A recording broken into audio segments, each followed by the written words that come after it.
고린도전서 15장 20절에서 22절 말씀 같이 보도록 하겠습니다. 우리 같이 한 목소리로 읽습니다. 그러나 이제 그리스도께서 죽은 자 가운데서 다시 살아나사 잠자는 자들의 첫 열매가 되셨도다. 사망이 한 사람으로 말미암아 죽은 자의 부활도 한 사람으로 말미암는도다. 아담 안에서 모든 사람이 죽은 것 같이 그리스도 안에서 모든 사람이 삶을 얻으리로다. 아멘. 여러분, 오늘은 우리가 특별히 주님의 부활을 기념하고 축하하고 또 우리도 기뻐하고 또 부활의 찬양을 올려드리기 위해서 이 자리에 모였습니다. 하지만 우리가 좀 생각해 봐야 될 한 가지가 있는데, 이 부활 찬양은 부활절에만 부르는 게 아니고 사실 부활 찬양은 1년 52주 매일 부활 찬양을 불러야 됩니다. 유대인들은 안식일 토요일 날 모였지 않습니까?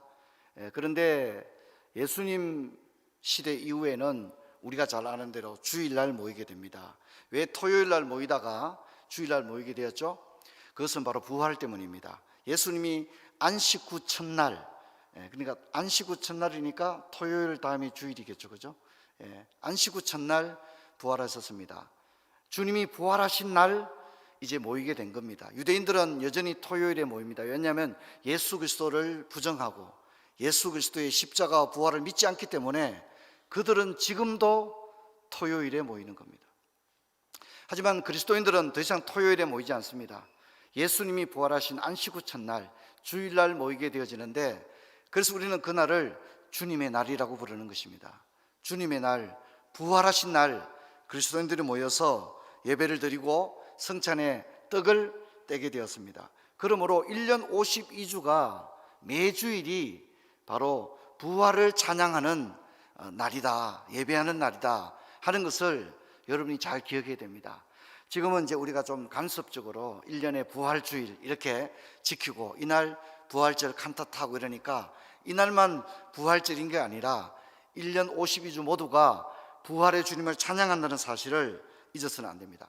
여러분, 기독교 신앙에서 부활은 굉장히 중요합니다. 여러분, 우리 그리스도인들은 부활이 얼마나 우리에게 중요한지를 정확히 알 필요가 있는데요, 사도 바울은 15장 19절, 우리가 읽기 바로 전 구절이었죠. 15장 19절을 보면 만일 그리스도 안에서 우리가 바라는 것이 다만 이 세상의 삶뿐이면 모든 사람 가운데 우리가 더욱 불쌍한 자리라, 그렇게 말합니다. 뭔 얘기죠? 부활이 없다면 예수 믿는 사람들은 이 세상에서 가장 불쌍하다는 겁니다. 왜요? 아무 의미가 없는 것이기 때문에. 부활이 없다면 십자가도 우리의 믿음도 아무런 의미가 없는 것이 되어지는 것입니다. 여러분, 예수님께서 십자가를 지고 갈 때 마태복음 27장 42절을 보면 유대인들이 좀 안타까운 마음도 있고 또 비웃는 마음도 있고, 그래서 예수님 보고 뭐라 합니까? 저가 남은 구원하였으되 자신은 구원하지 못하는도다. 만약 예수님께서 십자가에서 우리를 위해 피 흘려 돌아가시고 영영 살지 못하고 인생들과 다를 바 없이 그냥 보통 사람의 죽음과 같이 죽음으로써 그의 생애가 완전히 종결되었다면, 여러분, 사도행전도 없고 로마서도 없고 요한계시록도 없겠죠. 왜? 예수님 그냥 죽고 끝나버렸으니까. 하지만 그렇지 않습니다. 그가 사셨기에 사도행전이 있고 로마서, 고린도전서가 있고 요한계시록이 있는 겁니다. 예수님이 살아나셨기 때문에 참된 기독교가 있는 겁니다. 그래서 기독교 신앙은 십자가와 부활의 신앙이라는 것을 잊지 말아야 됩니다. 신약 성경에 보면 사도들의 설교가 나옵니다. 스데반 집사를 비롯해서 사도 바울과 베드로의 설교가 나오는데 그 설교들을 보면 설교가 다 똑같습니다. 그들이 설교에서 외쳤던 것, 선포했던 것, 이것을 우리가 캐리그마라고 합니다. 선포되어진 말씀, 교훈적인 말씀을 디다케라고 말하고, 선포되어진 말씀, 꼭 선포해야 할 말씀, 그것을 캐리그마라고 하는데, 사도들의 설교는 십자가와 부활로 이루어져 있었습니다. 그래서 우리가 읽지 않았던 고린도전서 15장 3절과 4절을 보면 이렇게 나오죠. 내가 받은 것을 먼저 너희에게 전하였노니 이는 성경대로 그리스도께서 우리 죄를 위하여 죽으시고 장사 지낸 바 되셨다가, 이건 십자가를 말하죠. 성경대로 사흘 만에 다시 살아나사 부활을 이야기합니다. 다른 번역을 보면 이것이 좀 더 실감나게 적히고 있는데요, 이렇게 읽을 수도 있습니다. 나는 내가 전에 받은 가장 중요한 것을 여러분에게 전해드렸습니다. 가장 중요한 것, 이게 케리그마라는 겁니다. 가장 중요한 것을 여러분에게 설교했습니다, 전했습니다, 가르쳤습니다. 사도가 그렇게 말합니다. 그게 뭡니까? 그것은 첫째, 그리스도께서 성경대로 우리 죄를 위하여 죽으셨다는 것과 십자가를 말하죠. 두 번째는 뭡니까? 성경대로 사흘 만에 다시 살아나셨다는 겁니다. 사도 바울이 설교한 것 중에 가장 중요한 것 두 가지, 그것은 바로 십자가와 부활입니다. 그렇게 이야기를 하는 것입니다. 그래서 고린도에 있는 사람들은 부활을 믿지 않았습니다. 왜냐하면 부활을 믿지 않는다면 기독교는 성립될 수가 없기 때문이죠. 기독교의 모든 교리는 무너지게 되고, 부활 신앙이 없고 부활이 실체적으로 존재하지 않고 부활이 그냥 듣기 좋은 이야기일 뿐 실제가 아니라면 우리의 믿음도 헛것이요 우리는 세상에서 가장 불쌍한 사람이 될 것이다. 그래서 고린도 사람들이 어떤 영혼 불멸 사상으로 영혼의 불멸을 믿었지만 몸의 부활을 믿지 않았습니다. 그리고 어떤 이들은 부활 자체를 아예 근거 없는 걸로 생각하는 이들이 고린도 성도들 가운데 또 고린도인들 가운데 있었기 때문에 바울이 너무 안타까운 마음으로, 왜냐하면 부활을 믿지 못한다면 기독교는 없는 거나 마찬가지고, 지금까지 사도들이 전한 복음은 그저 거짓말이나 다름이 없기 때문에 이처럼 간절하게 외치는 것입니다. 여러분, 부활은 기독교 신앙을 완성하고 참된 승리를 가져오게 되어지는 것입니다. 만일 예수님이 우리를 위해 십자가에 피 흘려 죽으셨지만, 우리의 죄를 위해 분명히 죽으셨지만 부활하지 못하고 죽음을 끝끝내 넘어서지 못하고 극복하지 못하고 죽음의 근세를 깨뜨리지 못하고 무덤에 갇혀서 그냥 끝이 났다면 기독교 신앙은 절반의 성공에 불과한 것입니다. 그래서 고린도전서 15장 17절은 이렇게 이야기합니다. 우리 같이 한번 읽겠습니다. 17절, 그리스도께서 다시 살아나는 일이 없으면 너희의 믿음도 헛되고 너희가 여전히 죄 가운데 있을 것이요. 여러분, 의문이 생기잖아요. 예수님이 십자가에 피 흘려 죽으셨는데 우리가 여전히 죄 가운데 있다니요. 여러분, 예수님 분명히 우리 죄 때문에 십자가에 죽으셨습니다. 하지만 부활하지 못했다면 우리의 십자가 신앙도 그 믿음도 헛것이 되고 우리는 여전히 죄 가운데 있게 될 수밖에 없다는 것입니다.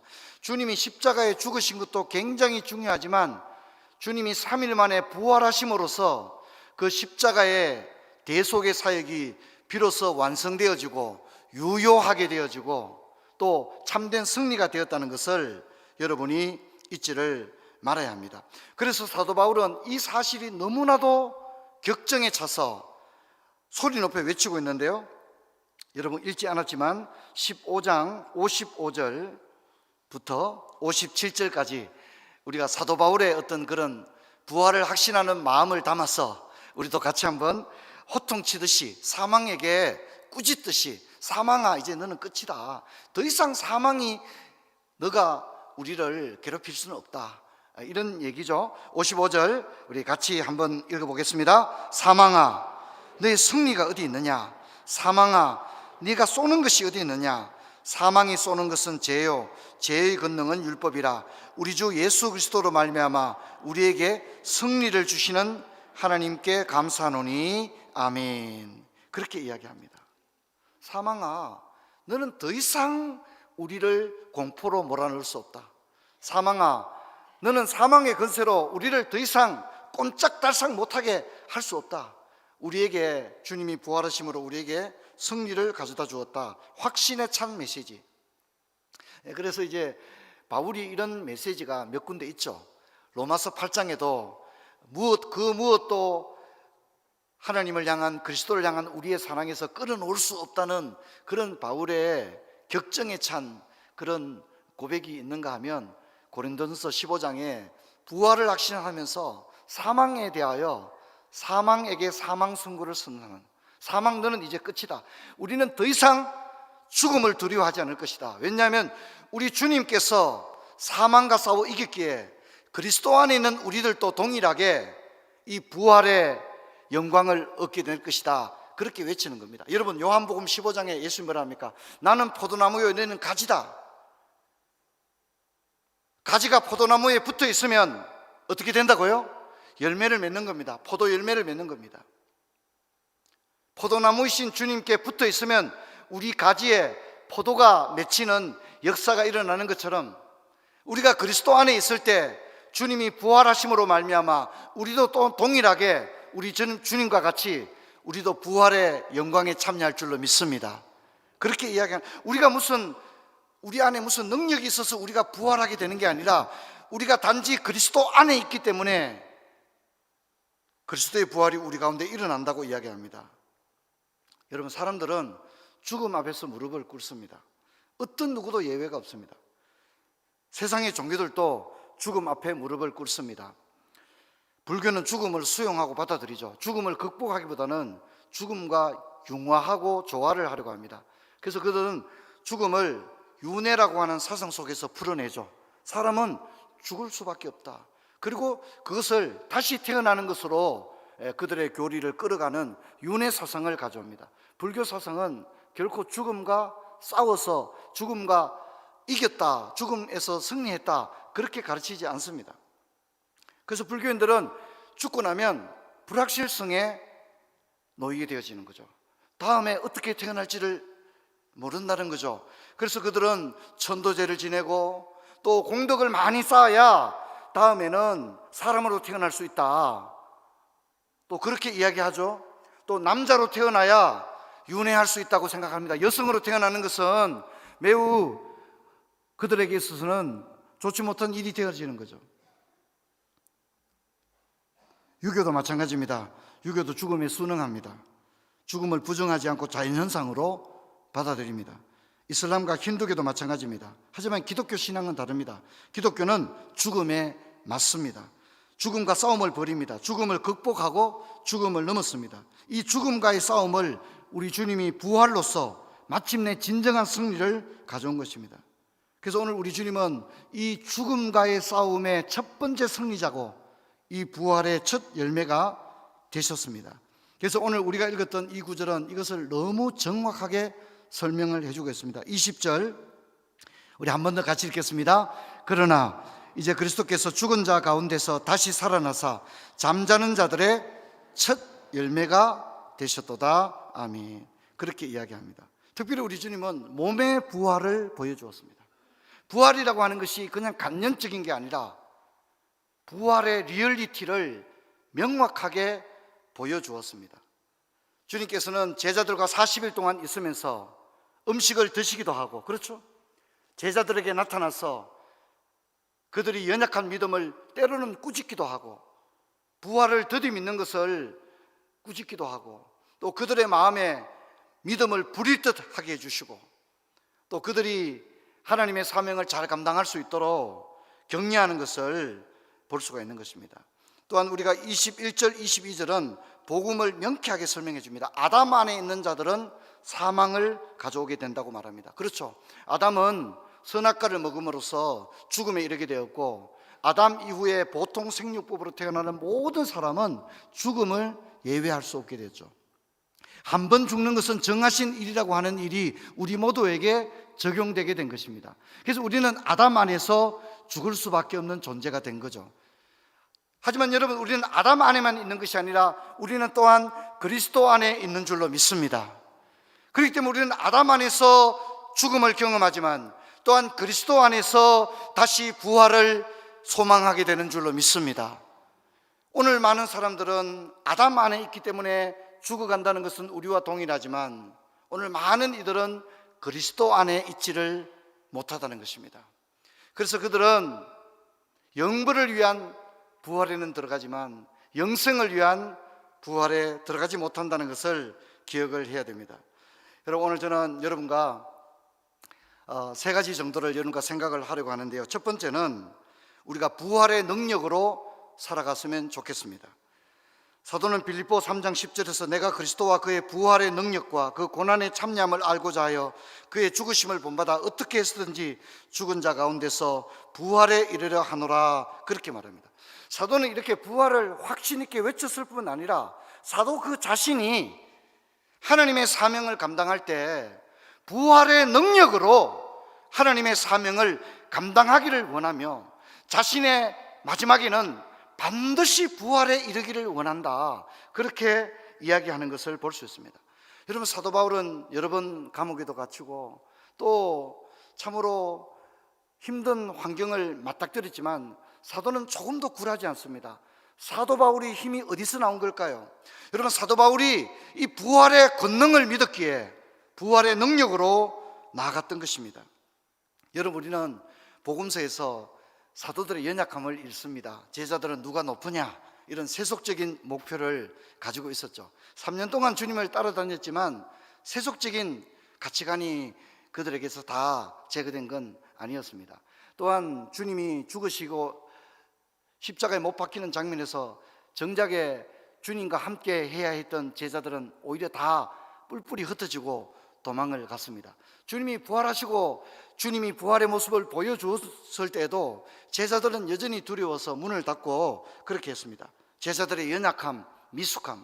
그런데 40일 동안 주님께서 친히 부활의 리얼리티를 보여준 거죠.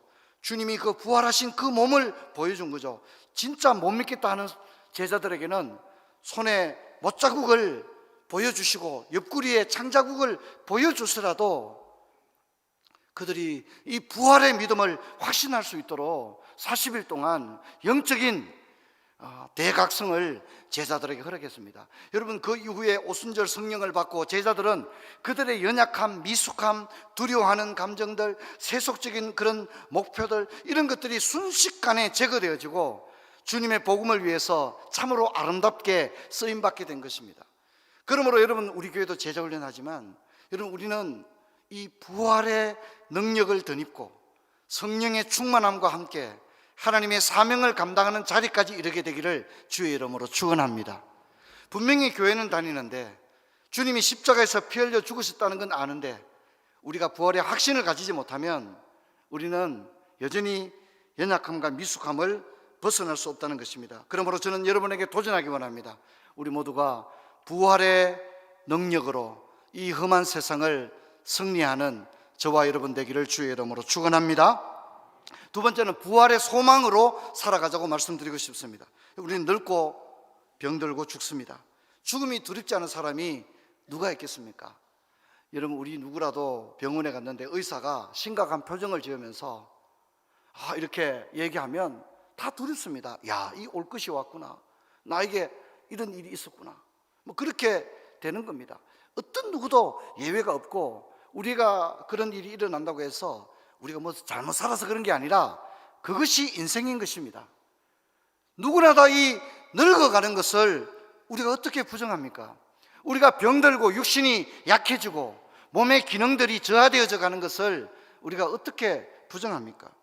늙어가는 것이 두렵고 병든 것이 두렵고 이 땅 가운데 일어나는 수많은 전쟁과 전염병의 위험들을 바라볼 때 두렵지 않은 사람이 누가 있겠습니까? 하지만 부활의 소망을 가진 사람들은 죽음이 두려움이 아니라 저 천국을 늘 바라보며 살아가는 사람이 될 줄로 믿습니다. 죽음이 두려워서 벌벌 떨면서 나이가 들어가고 해가 바뀔 때마다 나 죽으면 어떡해, 그렇게 걱정하며 사는 것이 아니라 그날이 가까움을 볼수록 오히려 본향에 대한 산 소망이 넘쳐나는 그런 저와 여러분 되기를 주의 이름으로 축원합니다. 축원합니다. 몸이 병들고 늙어가는 것이 두려움이 아니라 절망이 아니라 슬픈 것이 아니라 천국에서의 주님께서 예배해 놓으신 아름다운 영화와 또 장차 우리 육신이 부활될 것을 믿는다면 우리는 오히려 늙어가고 병들어갈 때 세상 사람들이 알지 못하는 산 소망을 우리가 가지게 될 겁니다. 여러분, 여자들이 울었죠. 예수님이 십자가를 지고 올라갈 때도 울었고요. 그렇죠? 예수님이 부활하신 다음에 무덤에 문이 열려 있고, 그러니까 여자들이 또 울었어요. 혹시 누가 예수님의 시신을 훔쳐갔을까 봐 여자들이 웁니다. 그런데 성경이 뭐랍니까? 여자들이요, 왜 우느냐? 왜 우느냐? 라고 말합니다. 여러분, 우리에게는 울음이 있죠. 두려움이 있죠. 절망이 있죠. 그런데 주님은, 부활의 주님은 우리에게 말합니다. 왜 우느냐?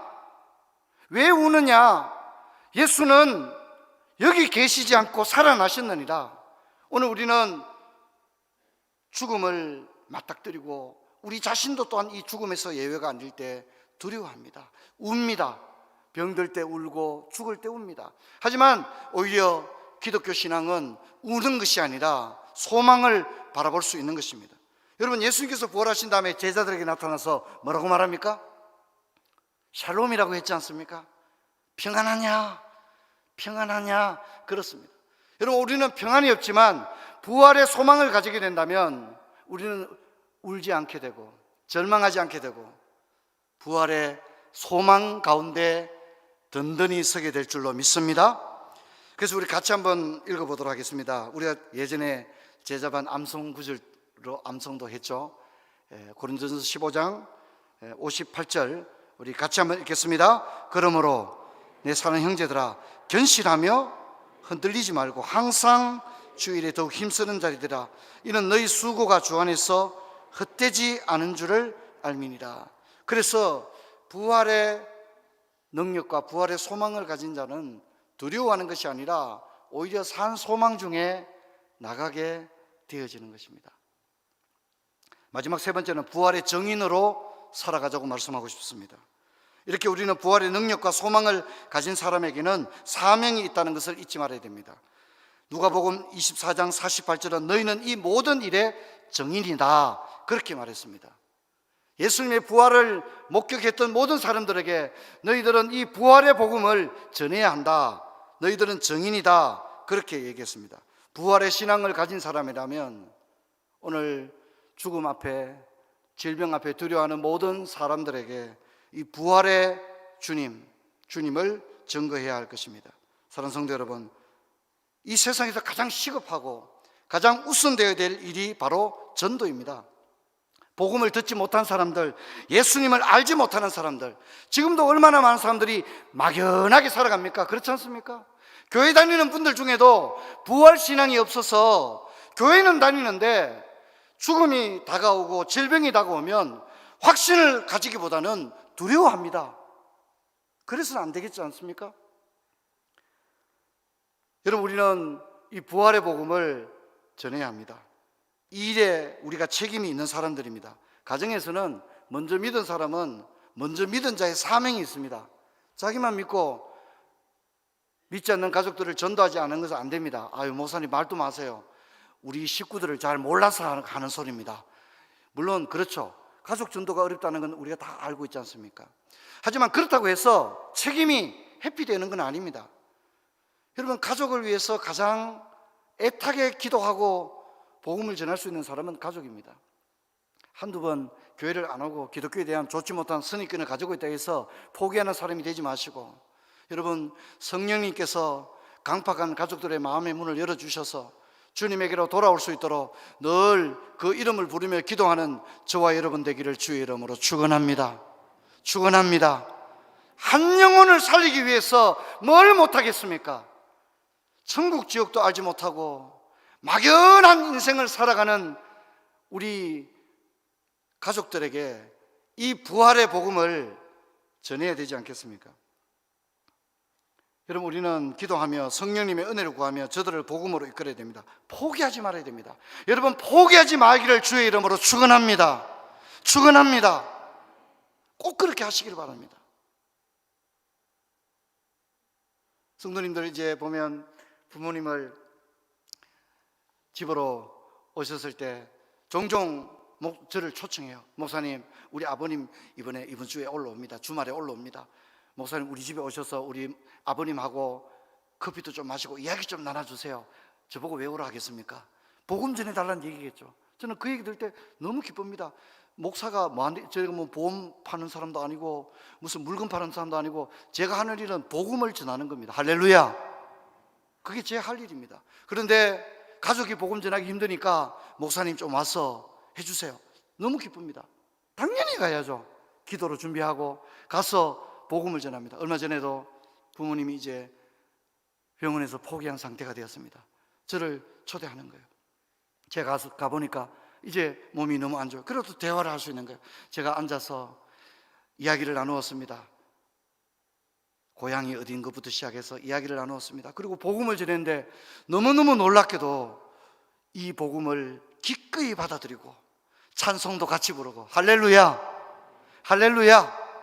여러분, 이 복음을 우리가 전해야 하는 것입니다. 중단하지 마시기 바랍니다.